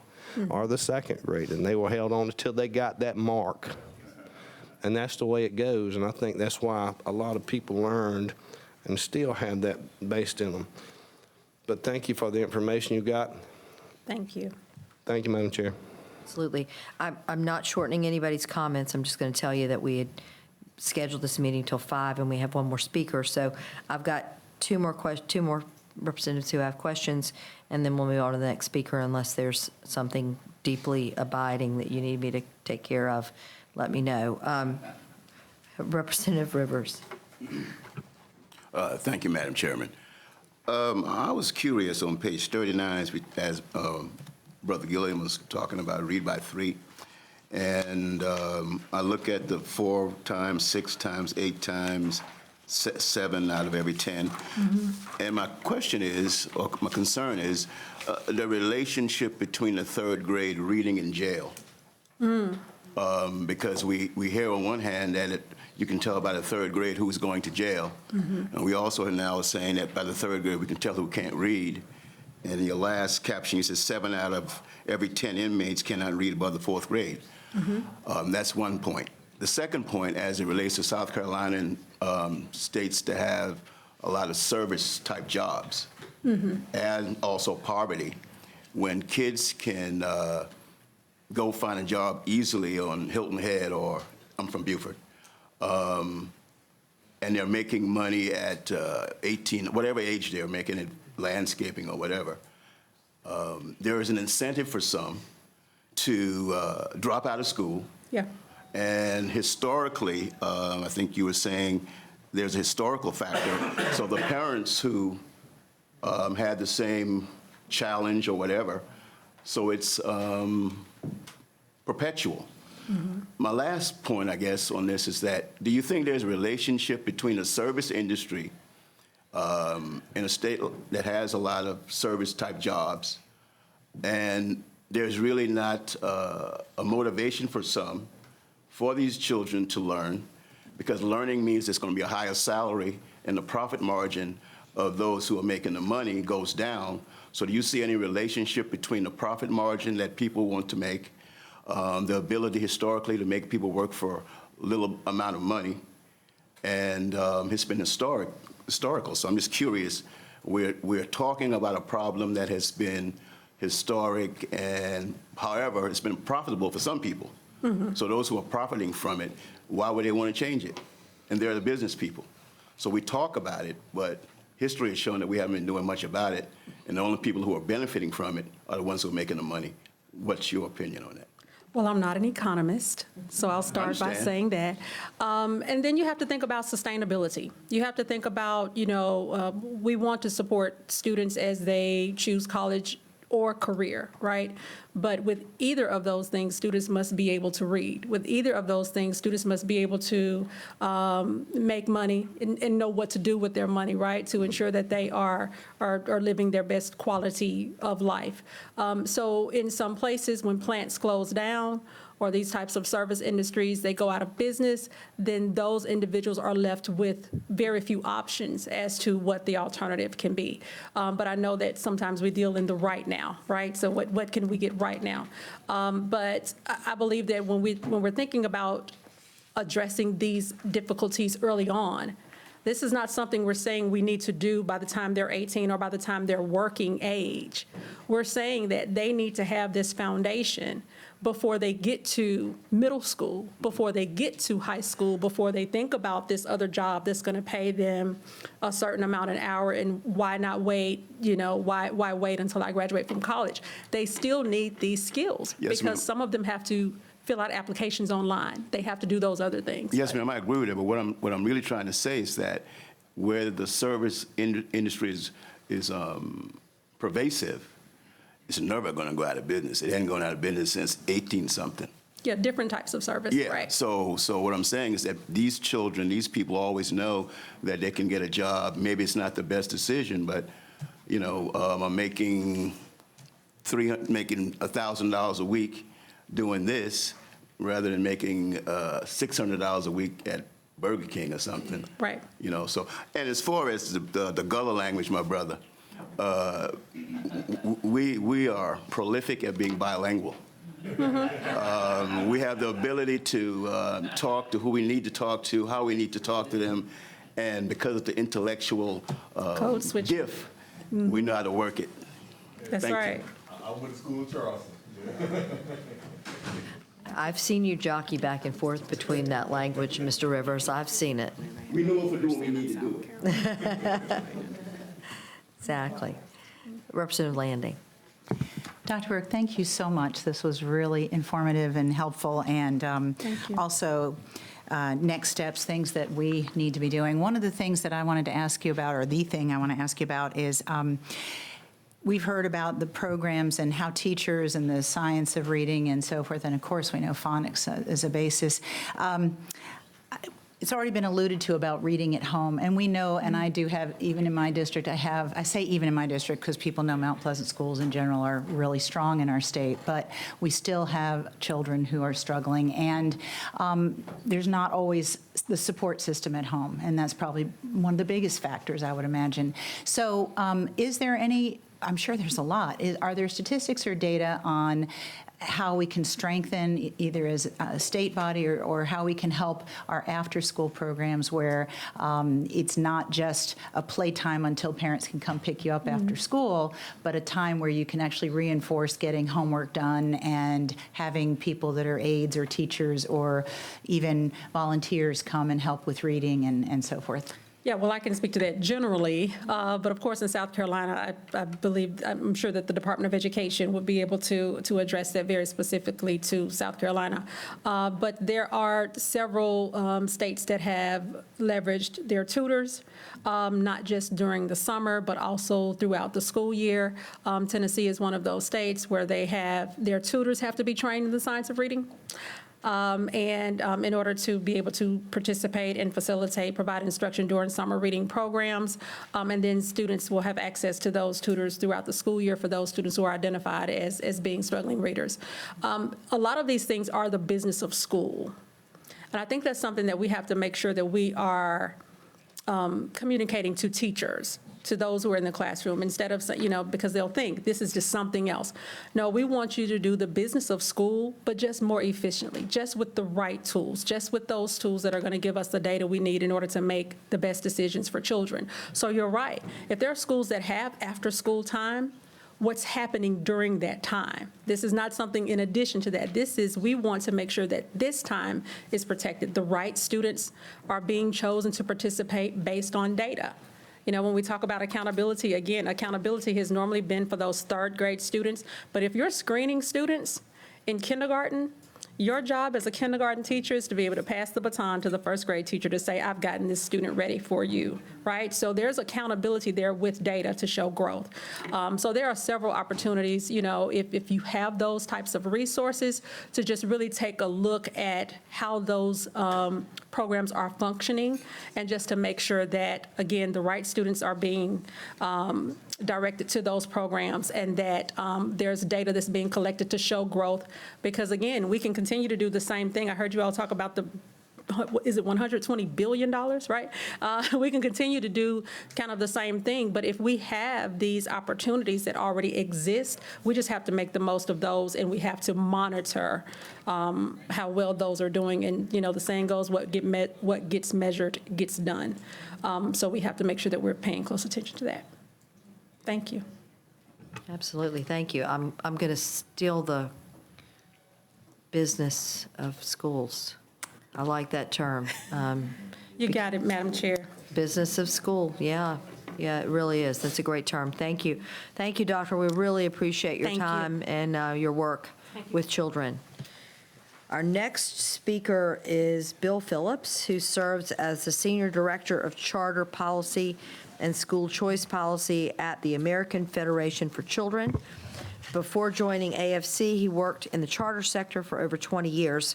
His roles varied from new school development to charter school association leadership, as well as oversight and independent advocacy and electoral activities. Bill's initial interest in school choice came from his work in advanced manufacturing and service on the district school board. His bachelor's degree in industrial engineering from Lehigh University and a master's in public administration from George Washington University. Is a longtime volunteer for youth sports and a number of Catholic parishes. Before I get to Mr. Phillips, I should also mention that also present today is Sarah Rabin from Class Wallet, who is formerly a Department of Education in Arizona member, and thank you for being here as well. Mr. Phillips, great to see you. Thank you for being with us. Thank you for having me. And I think probably the most important thing I can say is I have 3 slides, and I promise to go through the first 2 quickly. How's that? And actually, frankly, I think I can probably be most helpful on the last one anyway. So what I will do is start by explaining a little bit where South Carolina is, and just so you get a landscape. And then the other thing I'll do is I'll just point out the things I noticed. And then I'm going to dig in a little bit on private school choice programs, because when I do work around the country, that's where I find I get the most questions. So, am I supposed to be the person doing this? Okay. So, here's what we'll do. You have roughly a little under 800,000 kids in your traditional school district. If you look at the charter number and also the magnet number, those numbers are actually folded up into the traditional district number. Here's the things that I'll tell you that I found that were interesting from these numbers. So I looked at the pupils in poverty number, which was about 61%, and I went and checked primarily for the chartering. Now maybe when I was talking about my background, I did chartering, so I go and I look there. Here was the thing that I thought was interesting about South Carolina. Your poverty number is, for the charters, is about 44%. The national average is about 60, so it kind of matches your district number.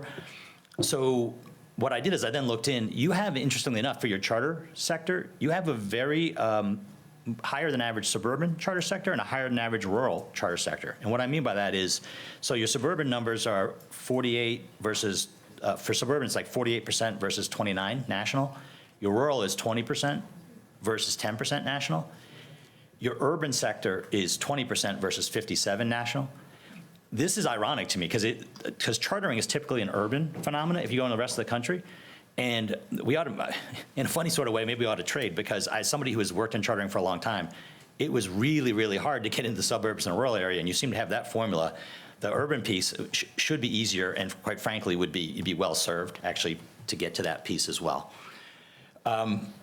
What was interesting as well, so I checked, during the pandemic, you saw a lot of districts lose student population, you saw charters gain, you saw a lot of private schools gain.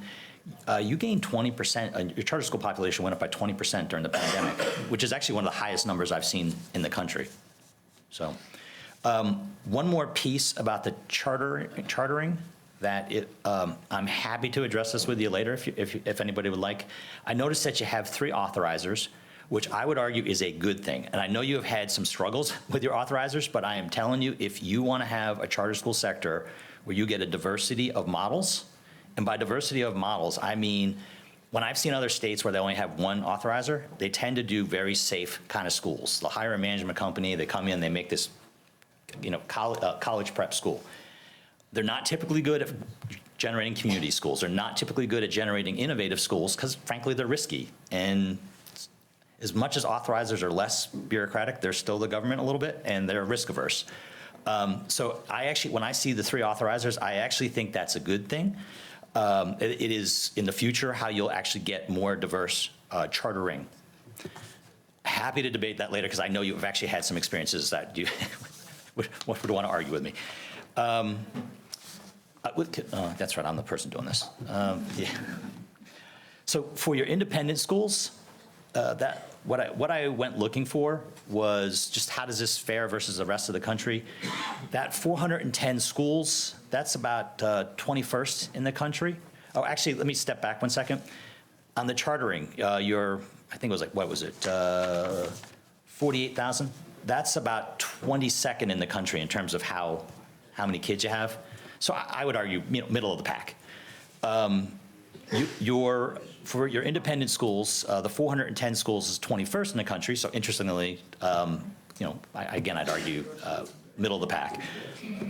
On top of that, the other piece I would notice, your schools tend to be smaller than average. The average size is 185, and you're 132. Next piece is on the hybrid and the homeschool piece. You're at a couple percent. That number is a couple percent. The national average is 5 or 6%.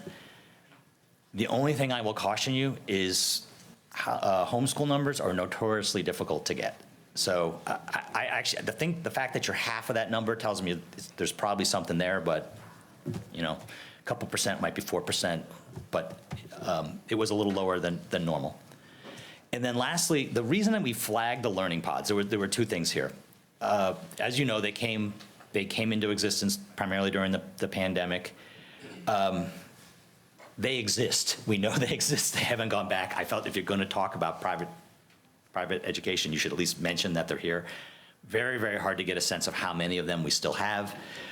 The only other thing that I've noticed during the pandemic that I was actually kind of surprised we didn't see more of, it was only, I believe, Arizona that actually figured out how to actually use the public sector to actually grow the learning pods, and they did it through the chartering, which I thought made sense, and I was surprised they didn't do more of it. If you think about how a learning pod is going to go, you need to sort of vet a teacher, and you need to vet a program. A charter model would work perfectly for that. You could actually say to a group of parents, tell us what kind of program you want. We'll make sure you have a teacher who's qualified. We'll make sure you have a curriculum that's qualified, and you could do it at some sort of scale. I was a little bit disappointed that didn't happen because there was obviously a need for schooling during the pandemic. Mr. Phillips, Okay. Ms. Phillips, may I ask you to explain to our committee what a learning pod actually is? Oh, sure. It's actually funny because I actually have a note here for micro schools as well, so let me just make them more complex, right? When you actually look at what the definition is, they typically, the first thing people talk about with a learning pod is 10, maybe 15 kids. They talk about micro schools, they typically go with 25, 50 kids. The learning pod is basically you would get a group of families, and it was very diverse what this group of families. It wasn't all 4th graders. It was families that had a need. They would typically identify and compensate a teacher to educate their children on a program that the families wanted. I think it's fair to say a lot of this started out of desperation during the pandemic, but then I think a lot of them, they found that they liked it. For what it's worth, the micro schools, same basic concept. They just were able to do it with a couple of teachers, but a lot of it was multi-aged. The thing I actually like about the micro schools in particular, if you look at what it takes to scale up schools that will serve kids, the things that typically get in your way, and again, I'm a little bit biased by the chartering, but I think it's true, and I'm going to come back to the micro schools in a second. For chartering, for a scale problem, usually they need some sort of startup funding. They almost always have facilities problems, and like everybody else, they have teacher problems. Now, I'm here to tell you, if you all can solve the teacher problem, you just call us, right? Because I don't think anybody's got that formula. But on the facilities piece, the reason I mention it, the chartering, the micro schools being small, very, very easy to find facilities. And when you can take the facilities problem off the table, that's one of 3 major problems that you've taken off the table. And frankly, since it's not a big school, you don't need this massive startup funding as well. Is that close enough? Yes. All right. Okay, let's go to the last slide. So there's 2 things I want to get from this slide. The first is just to explain the differences in programs here, because I just get a lot of questions about this. So if you're looking at the voucher, probably the most important thing to understand is it's the state giving money to an institution to educate a child. And by institution, I'm typically talking about a private institution. And maybe the easiest way to get at this is to just keep taking the key characteristics and coming across. So a voucher, state institution gives a private institution money, typically for tuition. The tax credit is privately somebody gives money to a private non-for-profit. That private non-for-profit will then give to families money to attend a private institution. It's not the government giving the money. It's a private individual giving the money to an entity that gives the money to the family to give to an institution. And then what happens is the person who made the contribution gets typically a tax credit. On the ESAs, the education scholarship accounts, once again, this is the government giving money. In this case, it's setting the money aside so that the parent has control of the money, not the school, but the parent has control of the money, and then the parent gets to decide how the money's spent. Voucher and the education savings account, similar in that it's the government giving the money. The tax credit, it's a private individual giving the money for a tax credit. So the voucher almost always for tuition. The tax credits have historically been for tuition. What we're starting to see is the uses be expanded. So for instance, if you just keep looking across, when we talk about the uses for the education scholarship account, we talk about tuition, transportation, educational therapies, tutoring, online learning, and more. You're starting to see more and more the tax credits actually also do that sort of same thing. The other thing that was probably worth noticing, if you look at the difference between the voucher, well, actually, before I go there, one second. The issue, one of the issues that vouchers have that the tax credits typically have not had is because it's the government giving money to a school, it is not uncommon to run afoul of what's known as a Blaine Amendment. So they run into constitutional issues. South Carolina has a Blaine Amendment. The tax credit has typically had less of a constitutional issue because it's a private entity and literally the money doesn't come from the government to a school. The fact that the education savings account is the government giving money for control of the family, that should actually get you around the constitutional issue. But again, it's just in terms of coming at that constitutional issue. The vouchers had problems. The tax credits typically got around it. When you're paying, as long as you structure the education savings account right, you should also not have a constitutional issue. Last point, you notice the difference in the funding, average funding between the voucher and the tax credit, where it's a little more than half, but what's causing a lot of that difference is it's not uncommon for a tax credit to be used to give a family a portion of what the tuition is. And a lot of times the reason for that, when you make a tax credit account, the state has to say, here's how much money we'll agree for the tax credit. So maybe it's a $10 million program. If you have a lot of families who want the funding from the tax credit, the entity that's giving out the money is obviously going to reduce the size of the donation to the family. Typically, when you've done a voucher account, they try to tie it to what are costs for a school. So that's why you typically see them higher. And you're seeing similar logic along the education scholarships. Okay. The last thing worth noting, to state the obvious, the pandemic changed a lot of things, right? And if you look at what's happened in legislatures for the last 2 years, there has been an explosion of school choice legislation. there have 25 states expanded or improved. And I have a bias here, obviously, so when they expand, I believe I personally believe they're improving it. But they've expanded programming for private school scholarships. That's impacted about 200,000 kids in the country. Interestingly enough, it seems to be only accelerating. You saw these programs that I'm talking about. It's not uncommon for them to be focused on special needs kids, or to be focused on kids that are in poverty, or subject to bullying. That's how you saw a lot of these happen. What you're now starting to see is there are states that are now actually doing what are known as universal programs, which means every kid is eligible. There was one 2 years ago, and that was in West Virginia. Arizona passed one last year, and literally last week, Iowa and Utah passed them. So you're seeing that ramp up. How'd I do? That's quick enough? Thank you, Mr. Phillips. We have, Mr. Garvin has a question. Thank you, Madam Chair, and thank you, Mr. Phillips, for being here and taking time to present.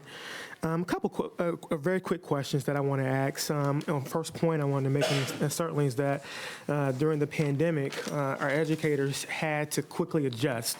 So I don't want any of them listening, to perceive that that there was not education taking place, but it was just done in a different way. So I do want to make that very quick point. The concern about school choice that many folks have, and that I hear often within my community, is that school choice has an impact on school segregation. There was a scholarly article that was written that said that school choice programs generally increase segregation among schools. That is, racially and ethnically diverse schools become less diverse under unregulated choice plans.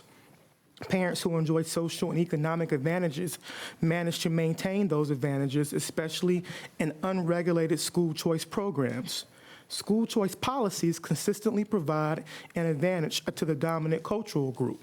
My question is this, Mr. Phillips, what do you say to those who are concerned that school choice, if implemented, would be a de facto form of segregation, given that those private schools have the ability to accept or reject students? So can we also throw in public school choice on this as well? Absolutely. Yeah, okay. So I always have this fear, because I think you and I are about to play dueling studies, which I don't. I can tell you when I look at the literature, I've seen 6 studies. I've seen seven studies done on this. 6 actually said it improved integration. 1, there was no impact. What I don't know is what study you're talking about, and so it's just but what I've seen on this, whether or not we're talking about integration, or whether or not we're talking about does school choice actually help kids learn? Does school choice help districts? I have seen the studies that I've seen. The preponderance of the evidence tends to be favorable to school choice, but when I say preponderance, that means there are some where it's like, no, there's actually been a problem. I understand what you're saying, but there's studies that suggest otherwise. Can I go to so remember how I told you before that for chartering, it's been primarily an urban phenomena? The charter schools take this accusation all the time, and it's somewhat interesting because there will be a school in an urban area where the families all want to go to it, and then the percentage of children of color is actually higher than the local district. And I'm not sure what I'm supposed to say to that if the families are thrilled about the school they just went to, and it actually technically just made the school more segregated, right? I think at some point if the families have chosen a school and the families are happy, I think we trust the families. Even if it risks segregating our schools again? Yeah, well, look, let's go back to this again. So I know, I frankly did a lot of work in urban areas for chartering. And in a lot of cases, the charter schools they would literally be more segregated. There would be more children of color in those schools. The families all chose them. I would not want to be the person who went and talked to those families and said, you're making a bad decision because, this is a more segregated school. Because you would get a speech on all the reasons that they left, and it would be uncomfortable. So I trust the families on that. Thank you. Yeah. Mr. Garvin, I think what I heard there was these schools can be segregated both ways. And if a family or a large group of folks in a certain community choose to use that, then parents are choosing where they want their children to go. And I think at least from the communities that I'm aware of, and when I was summoned to Ways and Means a little while ago, it was to discuss some of the charter school pieces. What we actually see in South Carolina is a higher diversity rate with our children in most of our charter schools. And it's done intentionally, I believe. But I'll get you data on those from Ways and Means. I know that they got that in their notebooks from each one of the districts. But thank you for the question. Representative, Yes. it's a very fair question. It always bears watching. I mean, I'm just giving you the other side of it as well. Absolutely, and I appreciate both of you for making those comments. I guess my only concern is that we're going backwards instead of forward. And I certainly take your point as well, both of you. Thank you. Matt. Just a minute, Mr. Alexander, I have a list of people in line to go for questions. Sure. Thank you. Ms. Calhoun. Thank you, Madam Chair. Quick question. As far as the workforce of teachers, how does charter school play in with our current situation with needing teachers? Is it looked at that charter schools may provide an avenue for people to consider going into teaching? Because it looks like we're going to be competing for teachers on a charter public level at the different facilities. Are you asking me whether or not the charters are competing for talent with the districts or with each other? Oh, I 'Cause the think they answer would yes to be, both. is yes, but I'm wondering, will this assist in getting people into the College of Education to teach? Because we're going to have a need for more teachers, and I just didn't know if charter schools would help. So, I tell you, I don't know if it's helping. I can tell you it's different.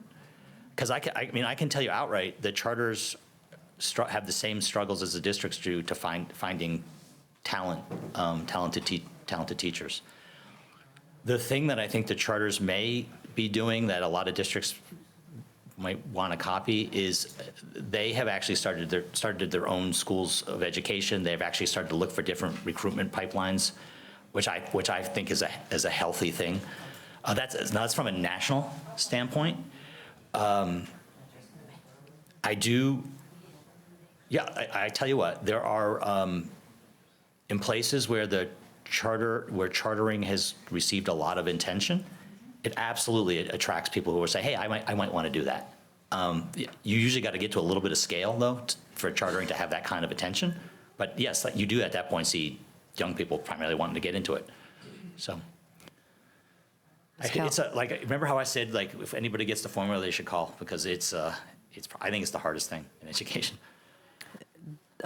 Ms. Calhoun, when I was up with the charter schools, they have very low attrition in South Carolina that they just reported. That was one of the questions they were asked. But interestingly enough, the salaries are much lower than our districts, our public.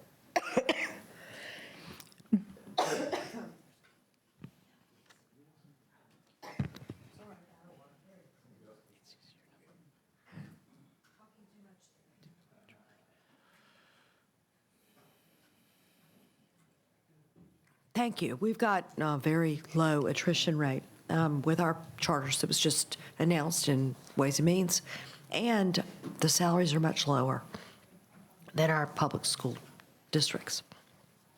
Just for their notebook services. One of the things I can just add to that, and this may or may not, if you talk to a charter leader, they're always worried about their flexibility, their ability to implement their program. It would not surprise me that would be attractive to people who want to teach according to a program, and if they have the flexibility to do what they think they've been trained to do, I could see the job satisfaction mattering. We hear that from teachers, that money is nice, but it's not the piece that makes it happen for them. And the charters discussed upstairs that 25% of their teaching staff cannot be certified. Yeah. And that diversity sometimes brings people to, as Ms. Calhoun mentioned, to the profession. But it also brings a lot of folks for a second career in those places. We've got a lot of retirees, military in our state, and we see a large number of them teaching as well in those particular situations. I should have asked that question, because that actually, when you give that space for the non-certified, it gives you a path for ultimate. It does, yes. And I believe Erskine's even working on pathways for teachers as one of its with its goals this year, which I think is very really smart. a very smart move on their part of growing their own from teacher assistants. So another piece that we can add to the helpful model. There's no magic bullet, I'm sure, on retaining our teachers. Mr. Rivers, you have the next question? Thank you, Madam Chairman. You mentioned about the urban versus the rural and charter schools, and I guess we do know that the KIPP schools that started in Milwaukee back in the day, and the focus back when charter schools first started, it was for underserved and underprivileged kids, right? Yep. And it has morphed into something a little bit different. Would you agree with that? Probably make you tell me what that means.